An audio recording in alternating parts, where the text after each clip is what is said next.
आप सबका स्वागत है हमारे छत्तीसगढ़ के प्राचीन इतिहास के एमसीक्यू सीरीज में। आज हमारा है थर्ड क्लास। तो हम देखते हैं आज का हमारा 31वां प्रश्न। तो हमारे पास 31वां प्रश्न है क्या? हमारे पास 31वां प्रश्न है, छत्तीसगढ़ के किस स्थान से अशोक का लाट स्तंभ प्राप्त हुआ है? तो इसका ऑप्शन है क्या? मल्हार, जोगीमारा, कपालपुरम और तारापुर। तो इसका सही आंसर क्या हो जाएगा? कपालपुरम से जो है अशोक के लाट प्राप्त हुए हैं। अब देखते हैं हमारा आज का अगला प्रश्न। तो ये रहा, सातवाहन कालीन शासक वरदश्री का शिलालेख प्राप्त हुआ है। तो ये कहाँ से प्राप्त हुए हैं? गुंजी से, बालपुर से, मल्हार से और किरारी से। तो इसका सही आंसर क्या हो जाएगा? तो इसका सही आंसर क्या हो जाएगा? गुंजी से जो है प्राप्त हुए हैं। तो हमारा आज का अगला प्रश्न क्या है? तो आज का हमारा अगला प्रश्न है, कौन से वंश के शासक स्वयं को दक्षिणापथ, कहाँ का? दक्षिणापथ के शासक कहते थे। दक्षिणापथ किसको कहते थे? दक्षिणापथ जो है ये छत्तीसगढ़ का जो एरिया है, इस क्षेत्र को जो है दक्षिणापथ कहा जाता था। तो उसका शासक अपने आप को कौन कहते थे? कुषाण वंश, सातवाहन, गुप्त और नल वंश। तो इसका सही आंसर क्या हो जाएगा? तो इसका सही आंसर होगा सातवाहन शासक। ठीक है। अगला प्रश्न है आज का हमारा, छत्तीसगढ़ में कौन से शासकों के द्वारा अश्वमेध व राजसूय यज्ञ करवाने का प्रमाण मिलता है? ठीक, तो और देखते हैं क्या, वाकटक वंश, मेघ वंश, पांडु वंश और सातवाहन वंश। तो इसका सही आंसर क्या हो जाएगा? सातवाहन वंशों के द्वारा अश्वमेध और राजसूय यज्ञ करवाने के साक्ष्य मिलते हैं।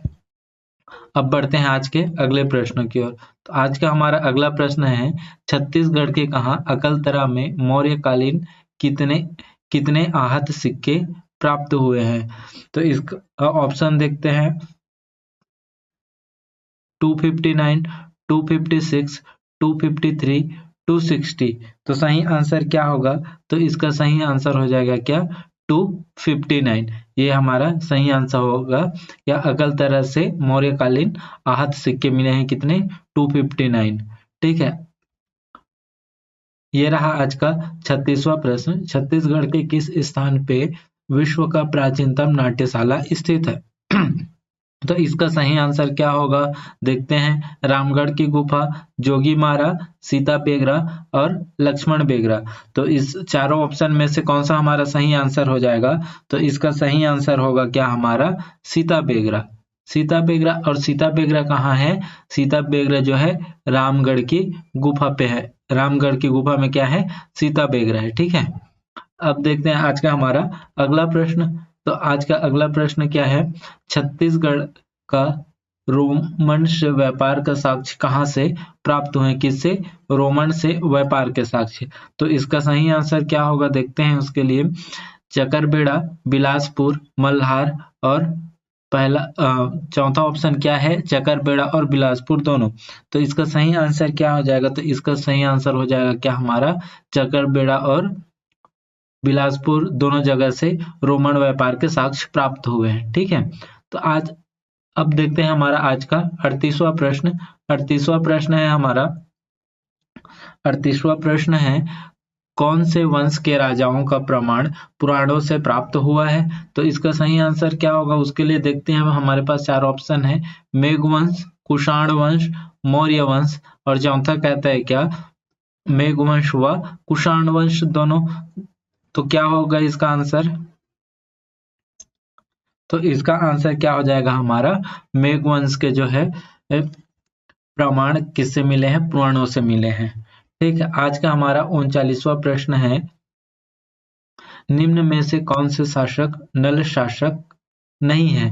तो इसके लिए सही आंसर देखते हैं, व्याघ्रराज और वराहराज, भौदत्त वर्मन, स्तंभराज, पृथ्वीराज और नरेंद्र थबल, प्रवरशेर और महेंद्र। तो इसका ये क्या बोला है? प्रश्न नहीं है बोला है। कौन सा नलवंशी शासक नहीं है? तो हम देखते हैं क्या कि हमारा व्याघ्रराज और वराहराज ये नल वंश के शासक हैं। भौदत्त वर्मन और स्तंभराज ये भी हमारे नल वंश के शासक हैं। पृथ्वीराज और नरेंद्र थवल ये भी हमारे क्या नल वंश के शासक हैं। और ये प्रवरसेन और महेंद्र जो है हमारे नल वंशी शासक नहीं है। तो ये इस प्रश्न का हमारा क्या हो जाएगा सही आंसर यही हो जाएगा। प्रवरसेन और महेंद्र जो है नल वंश शासक नहीं है।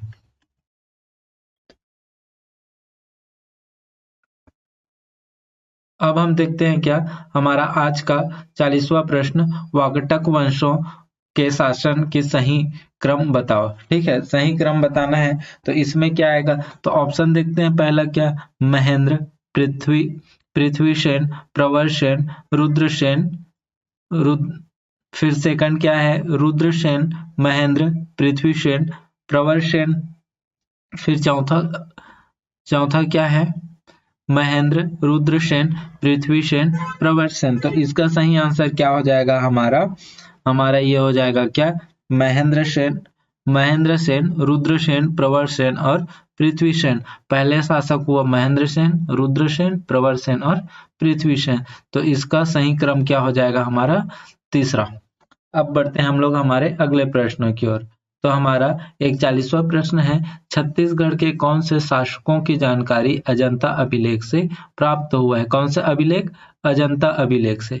ठीक है, तो इसमें देखते हैं क्या हमारा ऑप्शन, वकटक वंश, गुप्त वंश, नल वंश और मौर्य वंश। तो इसका सही आंसर क्या हो जाएगा, वकटक वंश। ठीक है, कौन सा वंश, वकटक वंश। अब हमारा अगला प्रश्न है, कवि कालिदास कौन से शासक के दरबारी कवि थे। कौन से शासक के दरबारी कवि थे, प्रवरसेन, चंद्रगुप्त द्वितीय, समुद्रगुप्त, चंद्रगुप्त प्रथम। तो इसका सही आंसर क्या हो जाएगा, तो इसका सही आंसर होगा चंद्रगुप्त द्वितीय। चंद्रगुप्त द्वितीय के दरबारी कवि थे कौन, कालिदास जो है एक दरबारी कवि थे। अब हम देखते हैं हमारा आज का 43वां प्रश्न, केसरी बेड़ा ताम्रपत्र निम्न में से कौन सा शासक का है। कौन सा, केसरी बेड़ा ताम्रपत्र निम्न में से कौन से शासक का है। तो इसका सही आंसर क्या होगा, तो इसका सही आंसर के लिए देखते हैं पृथ्वीसेन, विलासतुंग, अर्थपति भट्टारक और भौदत्त वर्मन। तो इसका सही आंसर क्या हो जाएगा, तो इसका सही आंसर होगा अर्थपति भट्टारक। केसरी बेड़ा ताम्रपत्र अर्थपति भट्टारक का जो है क्या है, अर्थपति भट्टारक का है। अब हम देखते हैं आज का हमारा 44वां प्रश्न, इतिहासकार रमेंद्रनाथ मिश्र के अनुसार वकटक वंश के संस्थापक कौन है। तो विंध्य शक्ति, महेंद्र, प्रवरसेन और हरिसेन। तो इसका सही आंसर क्या होगा, इतिहासकार रमेंद्रनाथ मिश्र के अनुसार वकटक वंश के संस्थापक कौन है, तो ये है क्या, विंध्य शक्ति। कौन, विंध्य शक्ति। अब हम बढ़ते हैं हमारे आज के लास्ट और अंतिम प्रश्न पे, क्या है, तो ये है गुप्त वंश का अंतिम शासक था। गुप्त वंश का अंतिम शासक कौन है, श्रीगुप्त, रामगुप्त, कुमारगुप्त और भानुगुप्त। तो देखो इसमें सबसे पहला शासक कौन है, हमारे श्रीगुप्त हमारा सबसे पहला शासक है और सबसे अंतिम शासक क्या है, कौन है, भानुगुप्त। ठीक है, इसी तरह से और भी एमसीक्यू प्रश्नों के लिए हमारे channel bright future vision academy के साथ बने रहें और